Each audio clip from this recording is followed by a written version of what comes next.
en la zona sur de Chicago, uno de los condados del sur de Chicago.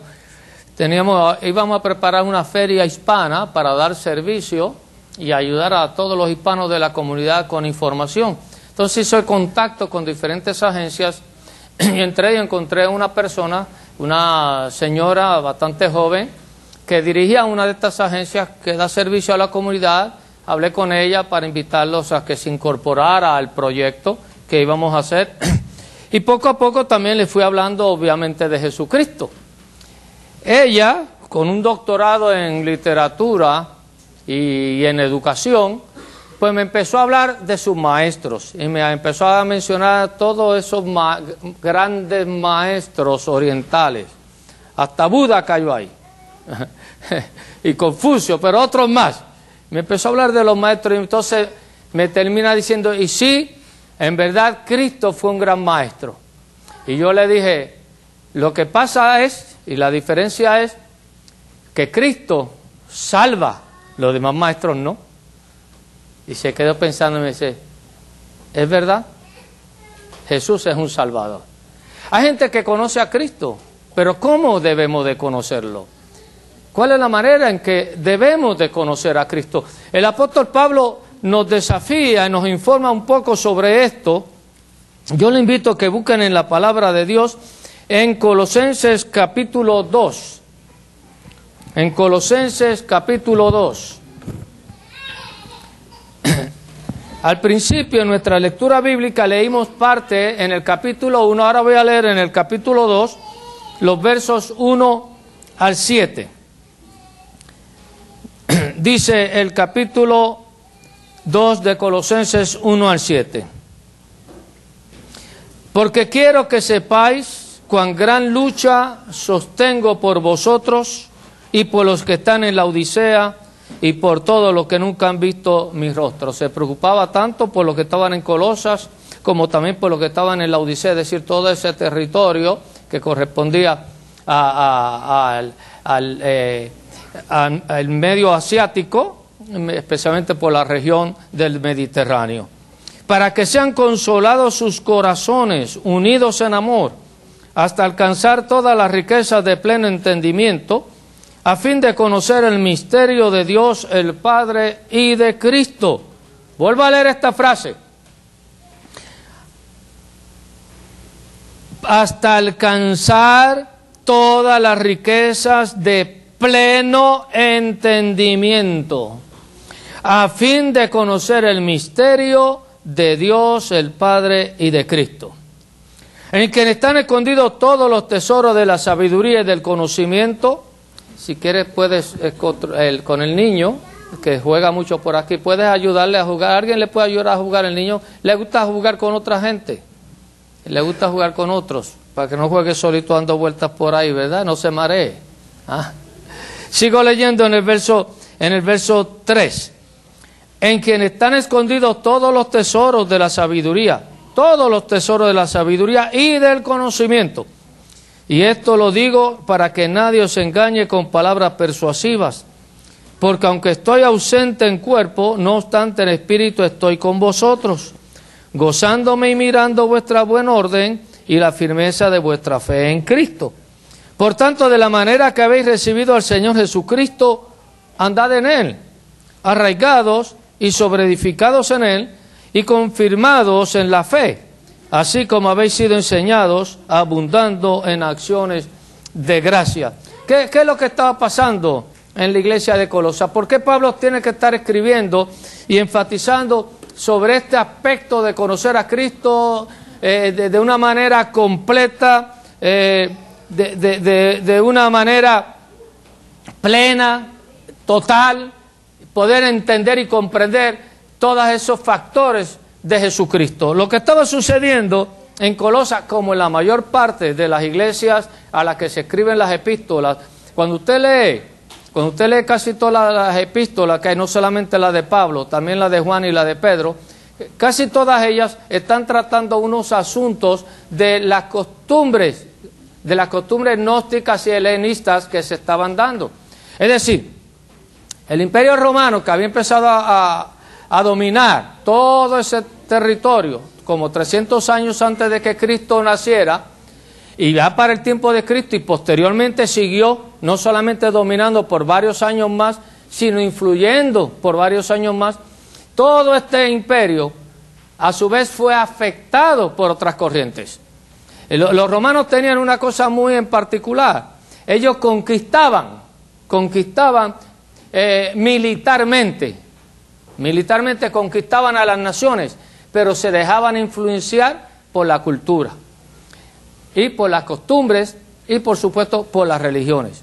A todo esto se empezaron a penetrar a esas costumbres que venían especialmente orientales, que se conocen por gnósticas, es decir, a base del pensamiento humano, que el dominio de la felicidad y el dominio de todas las cosas está en uno mismo, donde la mente de la persona es la que tiene la fuerza y el carácter para determinar y decidir sobre la felicidad y sobre las satisfacciones.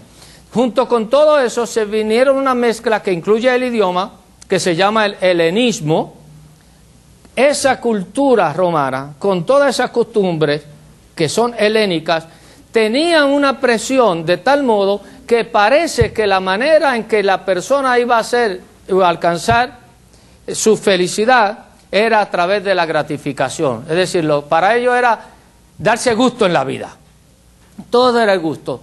Entre el control de la mente y del conocimiento humano, que lo que el hombre conoce en la naturaleza y conoce de su idea de Dios, hacen la fuerza y la gran satisfacción de vivir a través de los gustos, de los placeres, estaban influenciando a la iglesia. Y esta corriente se había convertido ya parte de un sentido religioso, a tal grado que se habían mezclado tanto lo que conocemos por sincretismo, es decir, había mezcla de cuánta cosa había, de cuánta corriente religiosa había, igual que hoy. Hoy en día, de hecho, la Iglesia Católica cayó esencialmente, históricamente, por problema moral y por problema sincretista, porque todo lo que ellos metían y descubrían, le daban nombre y lo metían dentro. Y como hoy en día se está metiendo mucho esta corriente gnóstica y helenista, donde ya en las iglesias solamente se busca la gratificación, donde uno solamente va a servir a Dios para que Dios te dé y te gratifique y te alegre y te dé todo, ¿no? Ellos tenían ese problema y no entendían bien lo de Cristo. Así como esta señora que yo le mencioné, que tenía una imagen de Cristo solo como maestro, alguien que enseña buenas cosas. O sea, conocer a Cristo como alguien que en la historia se menciona, que lo dice la Biblia y que lo vemos todos los años en las películas, ¿verdad? Que dan un montón de películas de Cristo. Y eso es todo. Inclusive en imágenes. Entonces se hacen un montón de dibujos, de figuras, y cada pintor tiene una imagen de Cristo y cada pintor pinta a Cristo como le parece. O sea, pues ya yo conozco a Cristo. O leo en la Biblia y leo de Jesús, digo, pues ya yo conozco a Cristo. O leo en la historia y me dice, ya yo lo conozco. Pero Pablo dice, no, así no es el asunto. A Cristo hay que conocerlo de otra manera. Como yo le dije a esta señora, a Cristo hay que conocerlo de otra manera. Y eso es lo que Pablo pretende. En la pretensión de Pablo se va a enfrentar con varios problemas, además de este sincretismo que le mencioné por la corriente helenista y gnóstica. Se va a enfrentar también a otro problema como la angeolatría. Angeolatría, que no es otra cosa sino adoración a los ángeles, que luego vamos a ver aquí. Y la presunción de la humildad. O sea, era una humildad donde se presumía tanto, ¿no? A través de la mortificación del cuerpo. Esto también es parte de la corriente gnóstica especialmente, ¿no? Que se pegaban, se lastimaban porque según ellos el cuerpo era malo, que solo el espíritu era bueno. Esta mezcolanza que todavía hoy en día ustedes lo van a ver, especialmente cada vez que viene la Semana Santa, usted ve por allá en Filipinas y por otro lado que se crucifican y ve un montón de gente que se agolpean y todo este tipo de cosas. Pablo está claro en su lucha. La lucha de Pablo es por todos. No solamente, dice aquí, no solamente por lo de Colosas, pero lo de la Odisea también, que le mencioné antes, Y dice al final del verso 2, y por todos los que nunca han visto mi rostro, es decir, nosotros, porque usted y yo no hemos visto a Pablo. Como usted y yo no hemos visto al apóstol Pablo, pues está bien por nosotros. Él está preocupado por todos aquellos que eventualmente, en algún momento, tenían la necesidad de conocer a Cristo de la manera que debe ser, lo que él llama conocerlo plenamente. Con todo esto, Pablo establece claramente cuál es su propósito. Voy a leer de nuevo en el verso 2, el verso 1 del capítulo 2. Porque quiero que sepáis cuán gran lucha sostengo por vosotros. Es decir, Pablo está interesado. Es necesario conocer a Cristo plenamente. No solamente conocerlo como maestro, conocerlo como algo religioso, conocerlo como una figura, como un cuadro, no solamente conocerlo como una lectura, pero Pablo dice plenamente. Y ese interés se va a ver en el capítulo 1, ahí mismo. Me voy a regresar al capítulo 1, verso 27, donde se junta con el capítulo 2, verso 1. Capítulo 1, verso 27. Voy a ir ahí.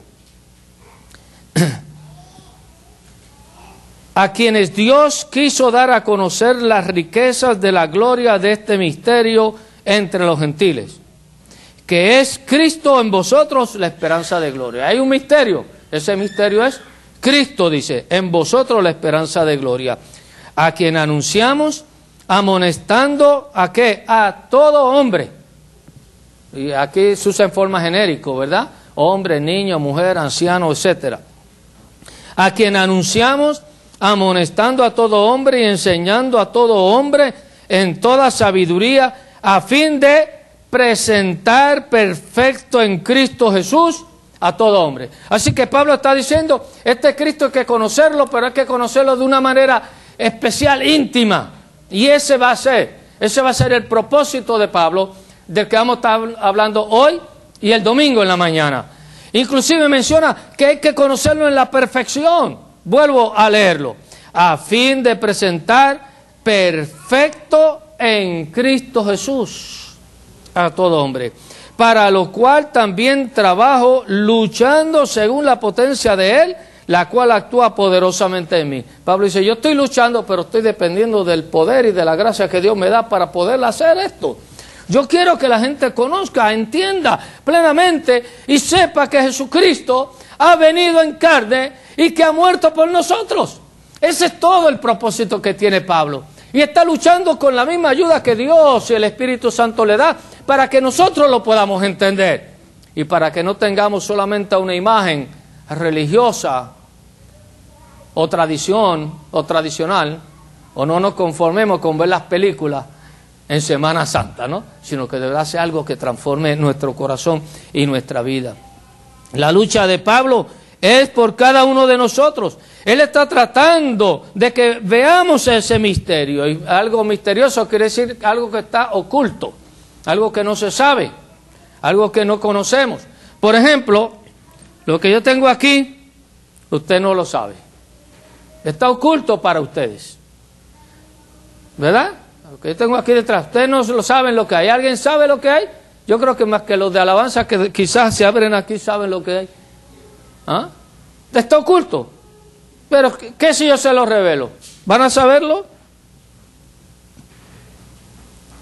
¿Ahora saben lo que hay? ¿Qué hay? ¿Ah? Un pote de aceite, ¿eh? Pero también tenemos algo también oculto aquí. Ya está revelado, ¿no? ¿Ok? O sea, ya no hay misterio. Antes usted estaba, ¿qué habrá? Ya no hay. Aquí hay de todo, ¿no? A ver. Que hay un palito. Pablo lo que no quiere decir es, hay cosas que la gente no entiende y muchos que se llaman cristianos tampoco, porque no han conocido plenamente a Cristo Jesús. Ese es el propósito que Pablo va a estar luchando. Veamos adelante en el resto de la porción bíblica del capítulo 2 de Colosenses que le di al principio. Vamos a ver en primer lugar lo que nos está queriendo revelar. En En el versículo 2, Pablo nos dice, consolaos, para que sean consolados sus corazones, unidos en amor, hasta alcanzar todas las riquezas de pleno entendimiento, a fin de conocer el misterio de Dios el Padre y de Cristo. De nuevo este énfasis, que lo estuvimos leyendo desde el capítulo 1, de que conozcamos, descubramos esos misterios que son fáciles, ya vieron, habría aquí y enseguida lo vieron ustedes, pero que no lo van a saber mientras estén escondidos. Pablo quiere que lo entendamos. Él dice, Cristo trae consuelo. Él es la fortaleza a nuestra vida. La palabra consuelo aquí es parakaleo, que es parecido a paracleto, que es la que se usa para el Espíritu Santo en griego. En otras palabras, Pablo nos está diciendo, Cristo es la fuerza y la fortaleza que da el Espíritu Santo. Fíjense que cuando nosotros utilizamos el consolador, como lee en Juan, y nos habla de que Él nos daría un consolador, la idea de consolar no es la idea que nosotros tenemos como alguien que solamente nos echa el brazo y nos dice, bueno, pues qué lástima, que te duele, no te preocupes, pero realmente la palabra paracleto implica algo más, implica aquel que intercede como abogado y más que eso, el que te ayuda. O sea, es un abogado para ayudar, es un consuelo para ayudar, no es solamente para traernos tranquilidad, es para ayudarnos. Podríamos decir entonces que aquí estamos hablando de ayudador, ayuda en la fortaleza. Cristo es nuestra fortaleza. Y quiere decir al lado de, es decir, que va a nuestro lado. Jesucristo está al lado nuestro. Él es el que está revelándonos la presencia de Dios, pero también está caminando con nosotros y nos está fortaleciendo en cualquiera de las formas o crisis que nosotros vivamos. El otro concepto que nos menciona aquí es la unidad. Vuelvo a leer de nuevo el versículo 2. Para que sean consolados sus corazones unidos en amor. Él quiere que estemos unidos en amor. El amor es el principio que mueve a la conducta y a la moral. Este pensamiento es muy interesante. Cuando de verdad yo amo, el amor es acción. Por ejemplo, viene un automóvil veloz. Hay un niño en la calle. Hay varias madres en un lado que están mirando lo que está pasando. El automóvil se acerca. Todas las madres y mujeres que están ahí están viendo a ese niño que lo va a estropear el carro. Una de ellas, o solo una, va a brincar aquí, aunque el carro la golpee, para sacar al niño de la carretera. ¿Cuál? ¿Por qué es mamá? Porque lo ama. Es el amor va a crear acción. Cuando nosotros citamos Juan 3:16, porque de tal manera amó Dios al mundo, entonces ¿qué hizo? Si amó, ¿qué hizo? Dio. La palabra más importante en Juan 3:16 es dar, porque de tal manera amó Dios al mundo que dio, entregó. El amor va siempre a expresarse en la actividad de la entrega, en la actividad de dar. El amor mueve a la conducta. Uno se va a mover de acuerdo a cómo ame. Como en el caso de las madres estas, ¿cuál se movió? La que amaba. ¿Quién más ama? Siempre va a pasar eso. Si hay un momento, hay una crisis entre amigos, el amigo que más ama, ese es el que va a dar el primer paso. El amor siempre nos va a conducir al propósito que queremos. El amor es el principio que mueve a la conducta. Sin amor no tenemos razón de movernos, ni tampoco meta. El amor nos ofrece a nosotros no solamente movimiento, pero nos ofrece a nosotros la capacidad de actuar de una manera correcta y moral en las relaciones. Cuando nosotros amamos a la persona que amamos, nosotros establecemos una relación mayor. Por eso usted ve que en las iglesias hay grupitos. No siempre debiera de ser, pero así es, ¿verdad? Hay grupitos que se relacionan, están más encerrados. Estos grupitos, aquellos otros grupos y otros. porque ellos sienten que hay un afecto de amor, de relación. Y la relación entre los grupos o amigos suelen respetarse de una manera más interesante en su conducta entre ellos. Hay más armonía, hay más comprensión y se procuran ayudar más. El amor conduce al fin deseado. Cuando se ama, se busca aquello que se ama. Siempre vamos a querer lo que amamos. Sea una mujer, a un hombre, sea una carrera, sea otra carrera. Ahora que estos estudiantes se han graduado, algunos si van para la universidad y otros continúan estudiando, dependiendo de cuánto usted ame. De cuánto usted ame su futuro y ame su carrera, usted va a estudiar, se va a meter en ella. Simplemente hay que amarla. Hay que amarla. No se puede entrar a un sistema de esto sin amor. Tiene que amarse lo que se persigue, y se persigue lo que se ama. Lo tercero que nos dice aquí el apóstol Pablo en este versículo 2 es que también en Cristo nosotros vamos a tener una búsqueda. La búsqueda para alcanzar el pleno conocimiento de Jesucristo. Vuelvo a leer el versículo 2. Para que sean consolados, lo primero que le mencioné, sus corazones unidos en amor, hasta alcanzar todas las riquezas de pleno entendimiento. Alcanzar. Es la búsqueda del hombre. La búsqueda de la paz, la búsqueda de la seguridad y en el caso de la persona esta, la búsqueda de su futuro, que nos conduce también a nosotros a la esperanza celestial. Es una búsqueda continua, el pleno conocer a Cristo. Estamos buscando conocer más y más a Cristo. Y es como el que estudia. Por eso es que las carreras no se hacen en un día. Por eso es que usted no va un día al hospital y cuando sale ya es médico. No, usted tiene que ir más, y después que estudia una cosa se da cuenta que tiene que estudiar otra, y después tiene que estudiar otra, y nunca termina. Y si estudia ingeniería va a ser lo mismo. Es una búsqueda cada vez de saber y conocer más y mejor en la medida que conoce a alguien. Pasa igual en la vida cotidiana. Conocemos una persona, lo vemos caminar, no nos interesa. Nos presentan, empezamos a hablar, ¿y qué pasa? Terminamos que cada uno quiere saber más y más del otro. Pues queremos saber un poquito más de él. Y ya preguntamos y seguimos. Nos está llevando a una búsqueda. Cuando nosotros tenemos el primer contacto con Cristo, el primer contacto personal con Cristo, queremos saber más y más y más y más de Él. Y mientras más y más sabemos de Él, más lo amamos.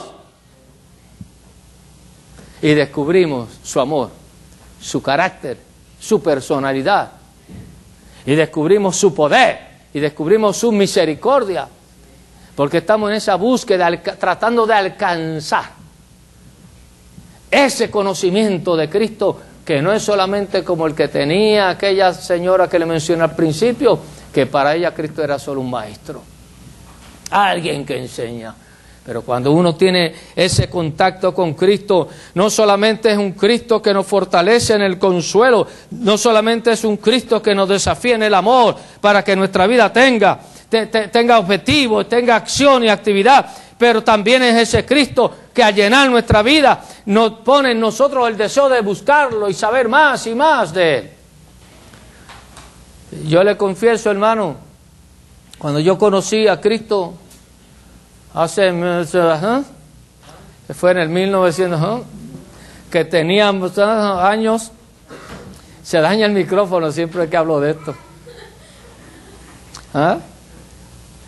Yo apenas era, como dicen en palabras finas, un neófito. Me gusta esa palabra. No sé lo que quiere decir, pero está bonita, ¿verdad? Ya, sí. Como decir un novato, ¿no? Sí. Oye, y ahora, pero cada vez me decían una cosa y prendía y leía, igual que la Biblia. Mire, hermano, yo tengo la Biblia bien rayada por todos lados y cada vez leo y encuentro que tengo versículos que no tengo rayado y tengo que rayarlo. Porque ahora me está diciendo otra cosa más. Me está hablando otra cosa más. Él se está ofreciendo de tal modo a mi persona que yo deseo conocerlo mejor, más de Él. Y es lo que nos está diciendo el apóstol Pablo. En ese conocimiento a Cristo está hasta alcanzar las riquezas de pleno entendimiento. Nuestra meta como cristianos es seguir buscando y buscando hasta cuándo, hasta alcanzarlo. ¿Y usted cree que lo vamos a alcanzar? Claro que no. Pero lo que nos invita es a que lo busquemos, a que sigamos, por lo menos cada vez lo conozcamos mejor. ¿Saben ustedes? Lo quiero decir como un paréntesis, que esto es, que no estoy hablando ahora de la familia ni del matrimonio, pero quiero decirlo como paréntesis, a los que están casados. ¿Saben ustedes que esta es la clave de la relación matrimonial? Que nunca nos vamos a conocer plenamente, pero que cada vez nos conozcamos mejor. ¿Se dio cuenta de lo que dije? ¿Ah? No nos conocemos mejor para destruirnos, sino para amarnos.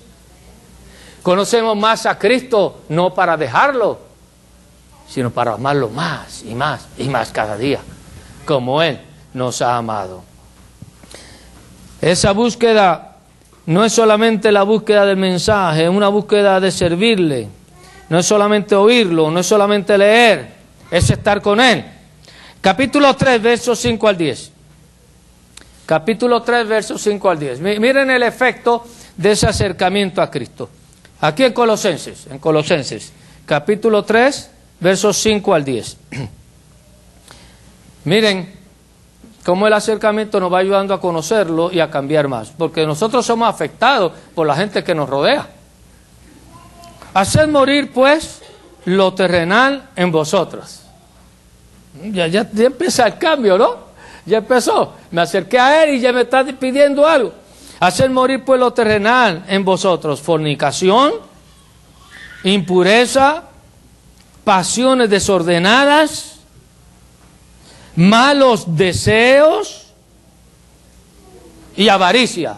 Esto no lo han leído, lo de la prosperidad, que es idolatría. ¿Ok? Cosas por las cuales la ira de Dios viene sobre los hijos de desobediencia, en las cuales vosotros también anduvisteis en otro tiempo cuando vivías en ellas. Obviamente está hablando de los cristianos. Pero ahora dejad también, o sea, lo dejaste aquello, pero hay otra cosa que hay que dejar. Tienes que seguir creciendo, tienes que seguir caminando, tienes que seguir avanzando.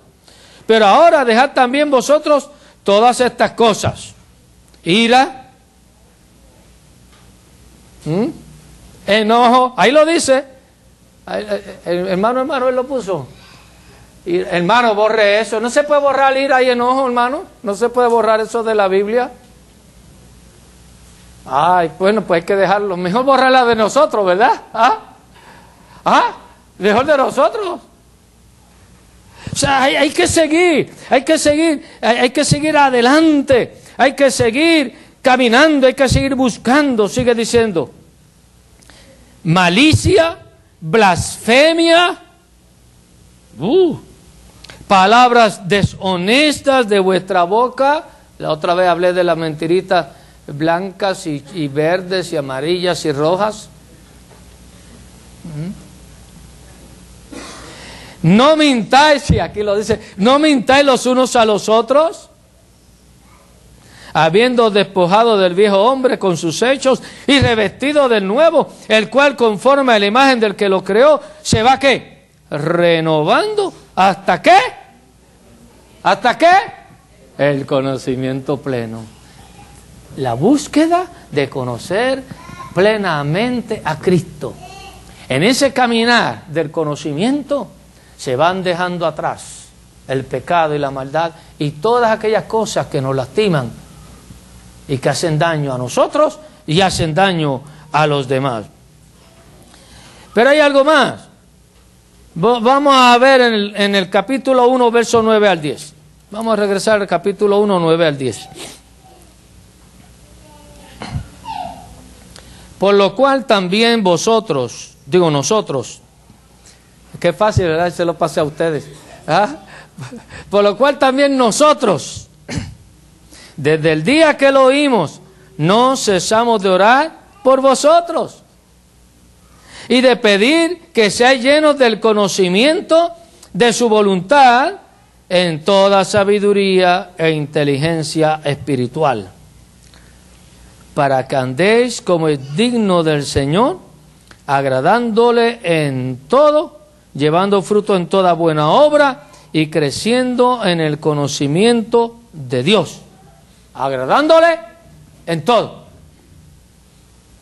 Cuando hacemos decisiones en nuestra búsqueda de la plenitud de Cristo, nos está diciendo la palabra de Dios, cuando hacemos decisiones, ¿las hacemos conforme a la voluntad de Dios?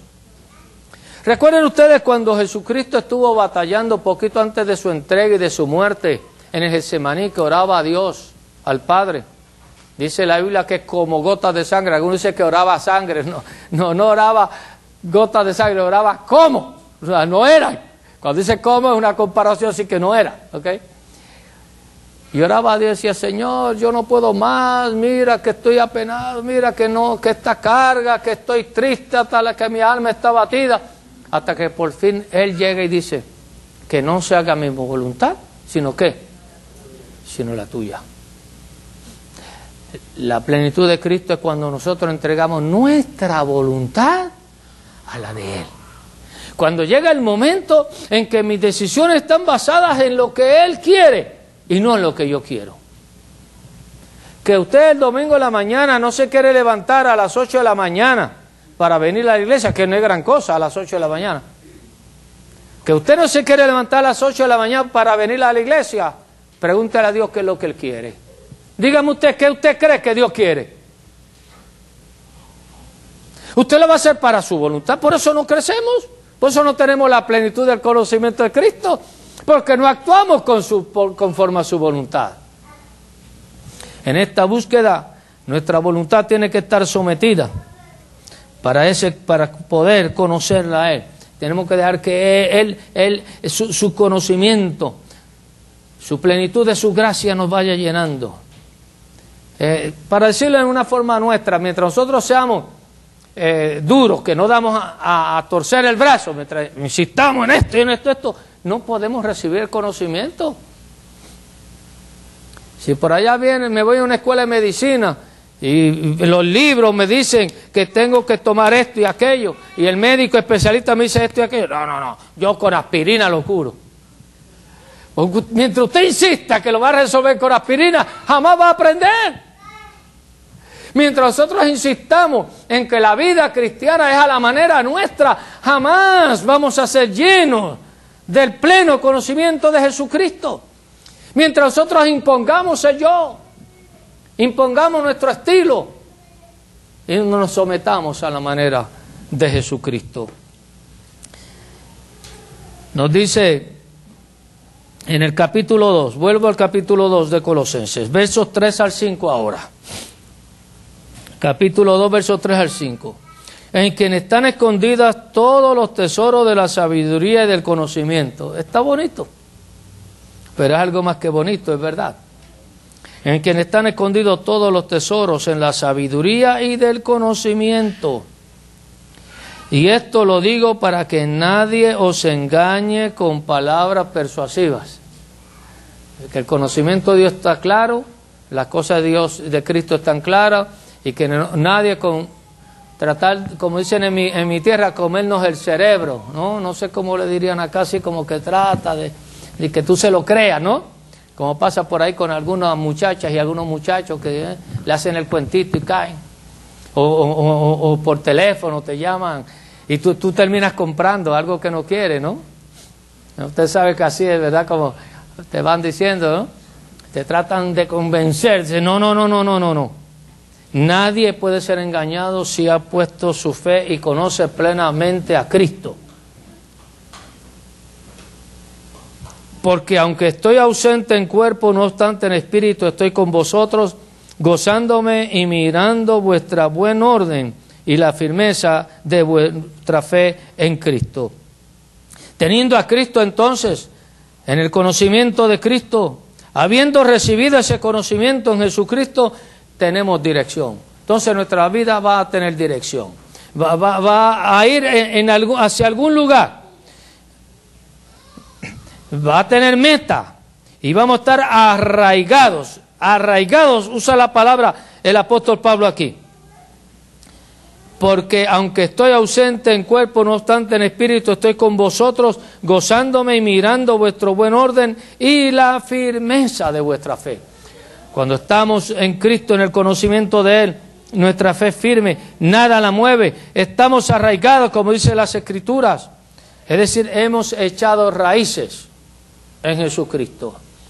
Ya empezamos a actuar hasta como Cristo es. La cultura es así. La cultura es así.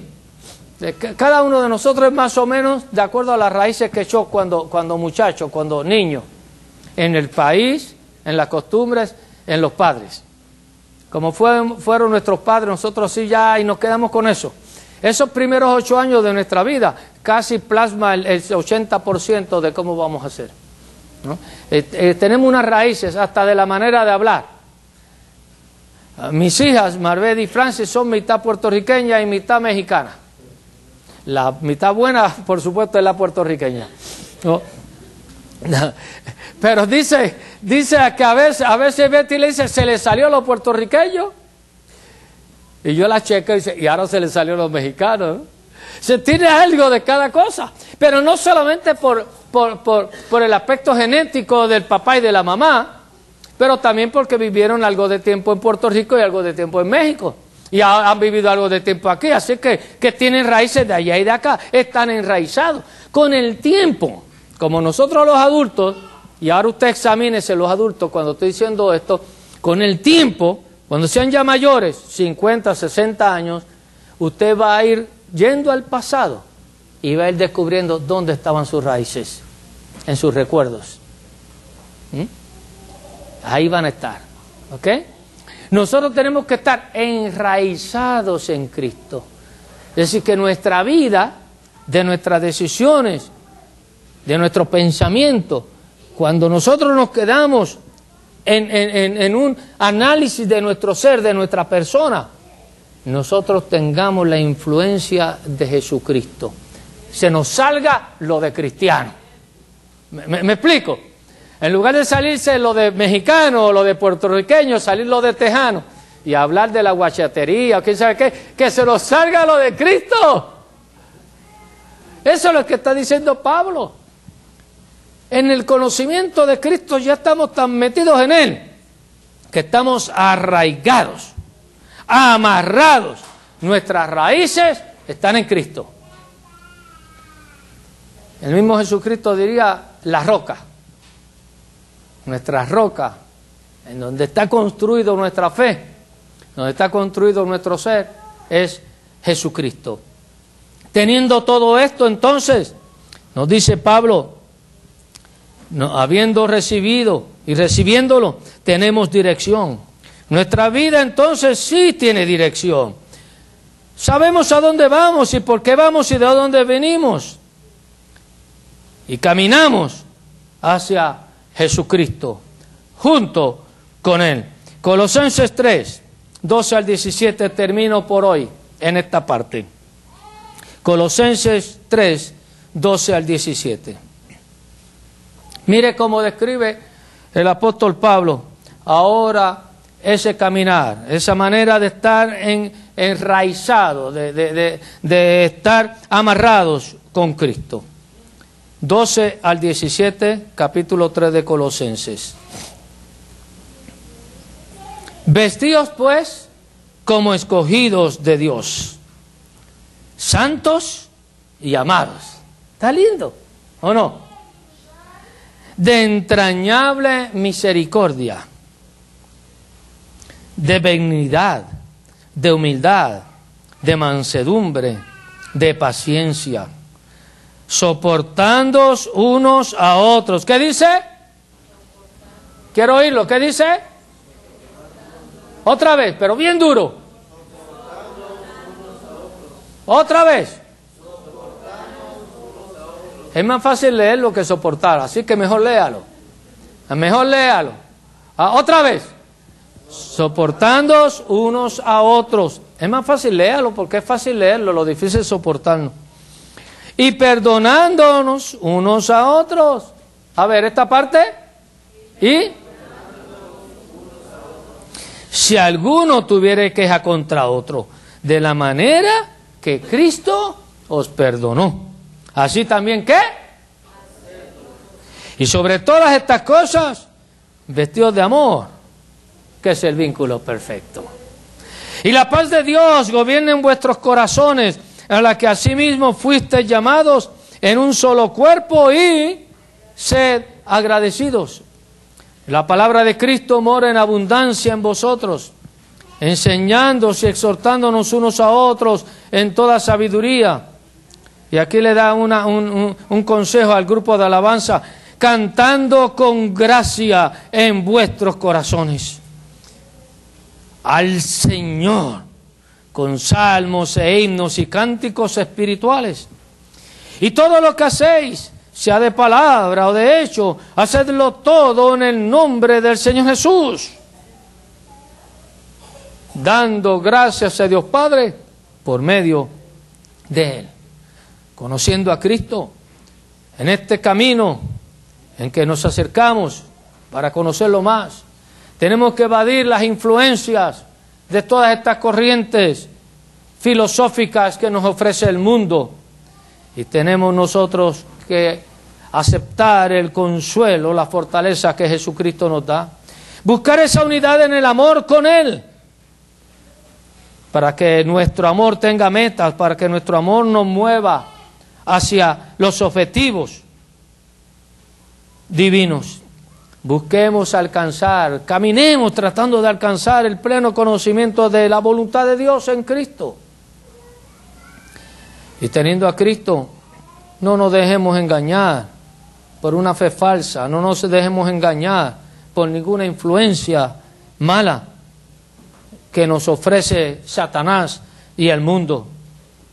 Y así, hermano, habiendo recibido a Cristo, tenemos dirección. Nuestra vida tiene objetivo. Vamos en una dirección. Es mi oración que nuestros muchachos, nuestros niños, mientras estudian en la escuela, no se olviden del pleno conocimiento de Dios en Cristo Jesús. Que conozcan a Cristo. Que vivan para Cristo. Que busquen crecimiento pleno cada vez más y más cerca de Él, haciendo la voluntad de Dios. Yo sé que esto hoy en día es muy difícil, antes era fácil, porque hay muchas ambiciones, pero aún su carrera, aún